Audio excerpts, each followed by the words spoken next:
Hello, dear learners. Welcome to my class for learning some new things today. এসব বন্ধুরা আজ আমরা কিছু নতুন জিনিস বুঝে নেবার বা শিখবার চেষ্টা করি। এখানে বোর্ডে লক্ষ্য করলে দেখা যাবে আমি লিখে রেখেছি কম্পাউন্ড ওয়ার্ডস। এটা কাকে বলা হয়? Compound words are the word. Compound words সেই ওয়ার্ডগুলো হলো যেগুলো দুটো আলাদা আলাদা শব্দ দিয়ে তৈরি করে ইংরেজিতে ব্যবহার করা হয়। যৌগিক শব্দ, সেই যৌগিক শব্দটা আমরা কি করে বাক্যে ব্যবহার করবো বা কি করে এর মানেটা আমরা বুঝে নেবো যাতে আমরা বাক্যে ব্যবহার করতে সুবিধা হয়, সেটাই আমরা এখানে শিখে নেবার চেষ্টা করব। ঠিক আছে? যদি এগুলো বুঝতে সুবিধা হয় বা ভালো লাগে, বুঝতে মনে হয় যে এটা শিখলে কাজে লাগবে, তাহলে নিশ্চয়ই এটাকে খেয়াল করবে। ঠিক আছে? যারা খেয়াল করছো এতদিন, যাদের জন্য আমার পরিশ্রম, তারা যদি খেয়াল করে তো আমাকে নিশ্চয়ই ভালো লাগবে। লাইক আর শেয়ার করে দেবে। ঠিক আছে? তো এখন আমরা সেই ওয়ার্ডগুলো নিয়ে কথা বলবো। সে এখানে দেখবে, এখানে প্রথম ওয়ার্ডটা আছে আপকিপ। আপ আর কিপ দুটো ওয়ার্ড দিয়ে। আপ মানে উপরে, যেটা উপরে দিকে যাচ্ছে, কিপ মানে রাখা। তো আপকিপ শব্দটা যখন দুটো আলাদা শব্দ থাকছে, আলাদা আপ মানে উপরে হচ্ছে আর কিপ মানে রাখা, উপরে রাখা হচ্ছে, কিন্তু আসলে তার মানে হলো আপকিপ মানে কাউকে দেখাশোনা করা। এটা হলো অর্থে ব্যবহার করা যাবে। সেন্টেন্স যদি বলা যায়, we can upkeep our children properly.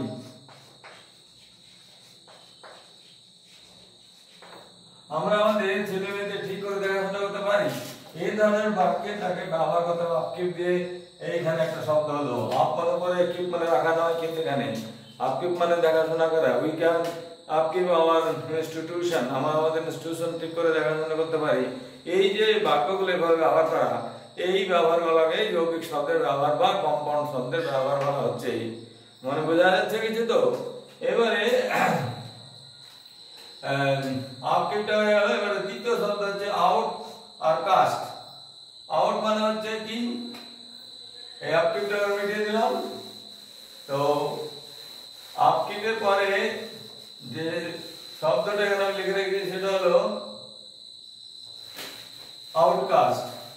Outcast মানে কি? আউট মানে কি? বাইরে, আর কাস্ট মানে কোনো কিছুর ফ্রেম দেওয়া, কাস্টিং সামথিং, ওট দেওয়া যেমন হলো, বা কোথাও ছাঁচে ঢালা হতে পারে। কিন্তু যখন এটা একসঙ্গে হয়, আউটকাস্ট আউটকাস্ট মানে তাকে জাতি থেকে বহিষ্কার করা। কি হলো এটা? যেটা যেমন the outcast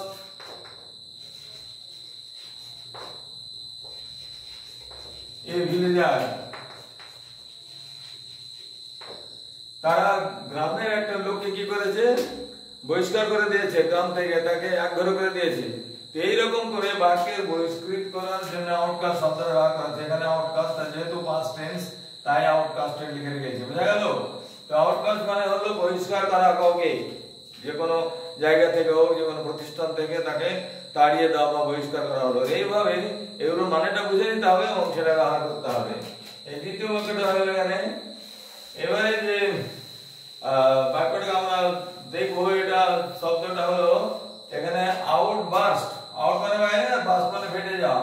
কিন্তু এখানে আউটবার্স্ট যখন একসঙ্গে হচ্ছে, সেই আউটবার্স্টটা হচ্ছে আবেগে ফেটে পড়া। এখানে হলো, এখানে দ্বিতীয় বাক্যটা, আর এটা এক নম্বর হয়েছিল। তৃতীয় বাক্যটা যদি এখানে লিখি,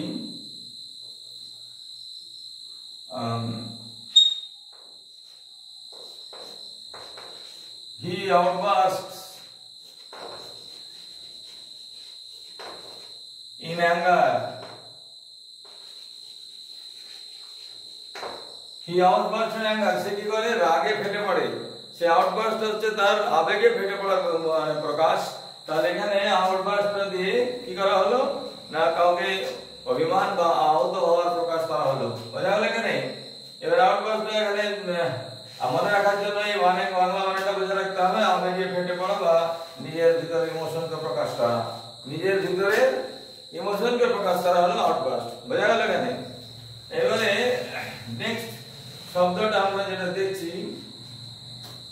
সেটা হলো অফস্প্রিং। অফ মানে হ্যাভিং ডিটাচমেন্ট, অফটাই ব্যবহার প্রিপজিশন হবে, যেটা মানে হলো শোয়িং ডিটাচমেন্ট, রিলেশন যেখানে নেই। আর স্প্রিং মানে হচ্ছে স্প্রিং, যেগুলো একটা যান্ত্রিক বস্তু, যেটা আমরা স্প্রিং বলেই বলে জানি। সেই অফস্প্রিং যখন হয়েছে একসঙ্গে, তো অফস্প্রিং এর মানে হচ্ছে সন্তান। অফস্প্রিং মানে নিজের সন্তান। এইটা যদি এখানে লিখিত আই হ্যাভ টু অফস্প্রিংস, ছোট ছোট বাক্য লেখা হচ্ছে বোঝার চেষ্টা করানোর জন্য যে অফস্প্রিংস মানে হচ্ছে নিজের সন্তান। তা আমার দুজন সন্তান রয়েছে, এইটা প্রকাশ করার জন্য আমি এখানে লিখলাম আই হ্যাভ টু অফস্প্রিংস, আমার দুজন সন্তান রয়েছে। তা ছেলে হোক বা মেয়ে হোক, তাকে আলাদা করে I have two sons two daughter বলার দরকার নেই। যদি একটা ছেলে একটা মেয়ে হয় তবু অফস্প্রিং হবে। কি হবে এটা? অফস্প্রিং। আর ফির এইটা এখানে বোঝা গেল যে এখানে সন্তান, আর অফস্প্রিং মানে সন্তান।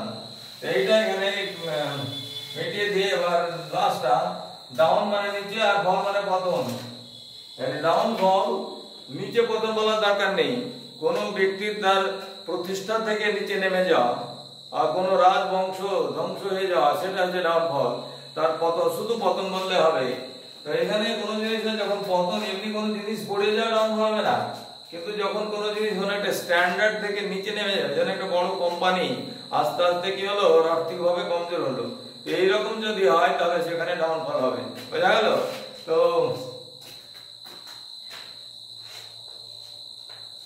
the Mughals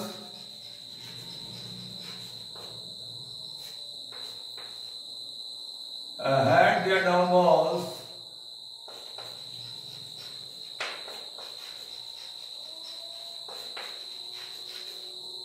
during কার সময় হয়েছিল মুঘলের ডাউনফলটা? ডিউরিং औरंगजेब অনেক চেষ্টা করেও তার ডাউনফল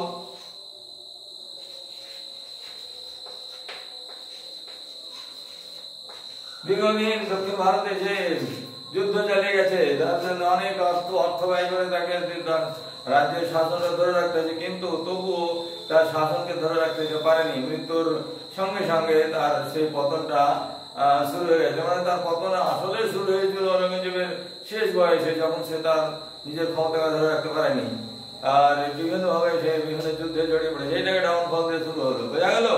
তেমনি করে এগুলো বলতে হবে। এবারে নেক্সট শব্দ বাক্যটা হলো ফোরসাইট। আমি এগুলো আবার লিখে দিলাম যাতে বুঝতে অসুবিধা না হয়, কনভার্সন না লাগে। ফোরসাইট মানে হচ্ছে, ফোরসাইট, ফোর মানে আগে আর সাইট মানে দৃষ্টি, কিন্তু এখানে ফোরসাইট মানে আগের দৃষ্টি নয়, ফোরসাইট মানে হচ্ছে দিব্য দৃষ্টি। যে ব্যক্তি ভবিষ্যৎ দ্রষ্টা হয়, কি হয় এটাকে? ভবিষ্যৎ দ্রষ্টা, যে ভবিষ্যৎকে দেখতে পায়, এইরকম ধরনের বাক্যকে ফোরসাইট বলে। এখানে যদি বাক্যটাকে আমরা 6 নম্বর এখানে লিখি, he had a foresight, he had a foresight to see the outcome. কোন ঘটনার কি হবে, কখন কি ধরনের পরিণতি হবে, এগুলো যদি বোঝাতে হয়, এগুলো যদি জানাতে হয়, সেগুলোকে আমাদেরকে এই ধরনের বাক্যগুলো ব্যবহার করতে হবে। যে আউটকাম, ফলাফল, মানে হি হ্যাড ফোরসাইট, এই 6 নম্বরটা লিখে দিই, he had foresight to see the outcome, and সিটা লিখতে ভুলে গেছি, তাড়াতাড়ি, টু সি দ্য আউটকাম।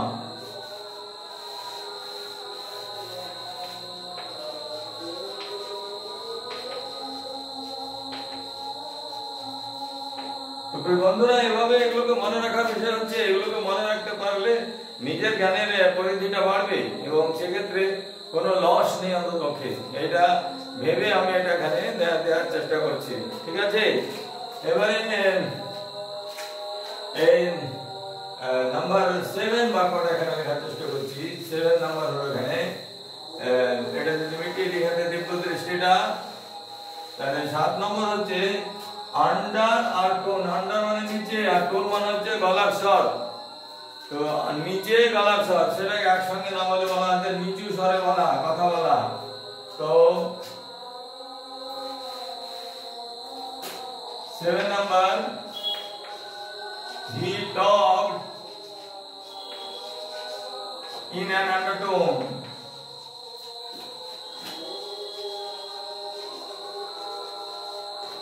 সে নিচু স্বরে কথা বললো অথবা হি কথা বলেছিল। আন্ডারটোন টকড হলো, he talked in an undertone, সে নিচু স্বরে কথা বলেছিল, এটা পাস্ট ঘটনা।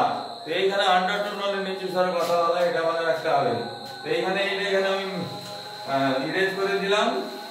তো প্রত্যেকটা যেগুলো ইরেজ করে দিচ্ছি তার আগে এটা তো রিওয়াইন্ড করে দেখে নেওয়া যাবে, অতএব তার জন্য কোনো অসুবিধা নেই।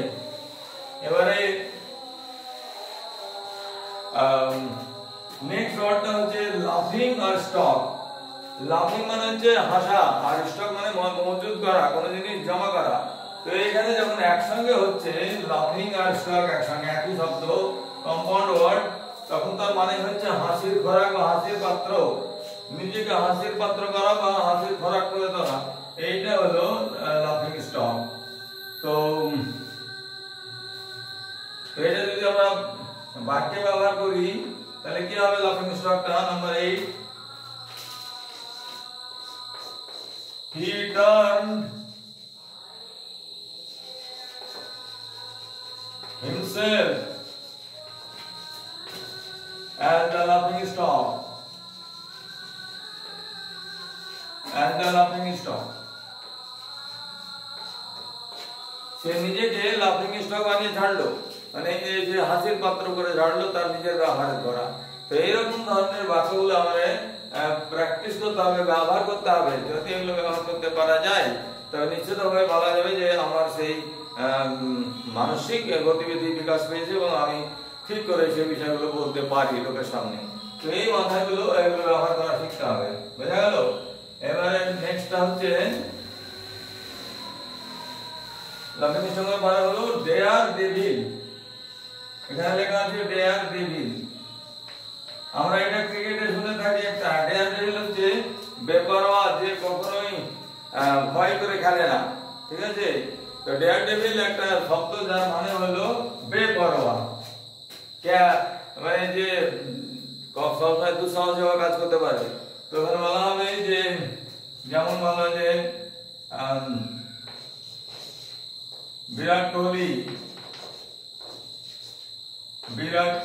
was, or is the daredevil of Indian cricket team.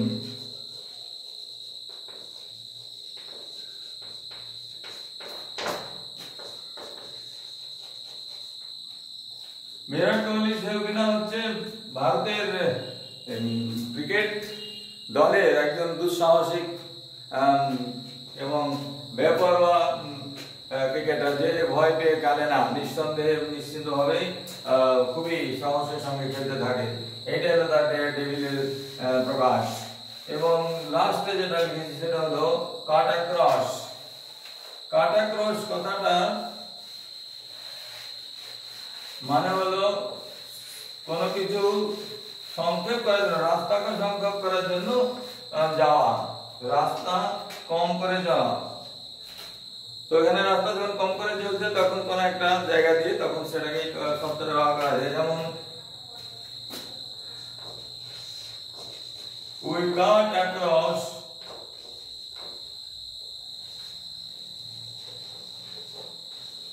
a short distance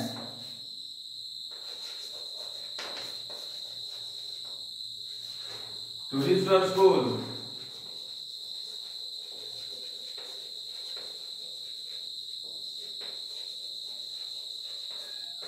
আমরা আমাদের স্কুলে পৌঁছানোর জন্য কি করি না, সংক্ষেপে শর্টকাটে যাই। তো এই ধরনের বাক্যগুলো আমরা এখানে ব্যবহার করলাম ইংরেজিতে। তো এইভাবে ইংরেজিতে যদি ব্যবহার করা যায় কম্পাউন্ড ওয়ার্ডগুলোকে, তাহলে নিশ্চিতভাবে বোঝা যাবে যে আমাদের সেই প্রকাশ ভঙ্গিটা বিকশিত হয়েছে। তো যদি এগুলো ভালো লাগে, যদি মনে হয় যে এগুলো শিখানোর বিষয় হলো, বোঝানোর বিষয় হলো, তাহলে অবশ্যই এগুলো মনে রাখবে এবং নিজের জ্ঞানের বিকাশ করার জন্য এগুলো প্র্যাকটিস করবে। ঠিক আছে, আজকের মধ্যে এখানে শেষ করছি। পরে আবার পরবর্তী ভিডিওতে আরো কিছু নতুন কম্পাউন্ড ওয়ার্ডস নিয়ে আবার আসবো। আর যদি সেগুলো শুনতে ভালো লাগে বা জানতে ইচ্ছা করে, তাহলে আজকেই কিন্তু সাবস্ক্রাইব করে দিতে হবে। ঠিক আছে, সাবস্ক্রাইব করে দিলে নতুন কিছু শব্দের সঙ্গে পরিচয় করানোর জন্য আবার উপস্থিত হব, আবার কথা হবে। এইটুকু আশা রেখে এখন মাত্র এখানেই শেষ করছি। ঠিক আছে, ধন্যবাদ।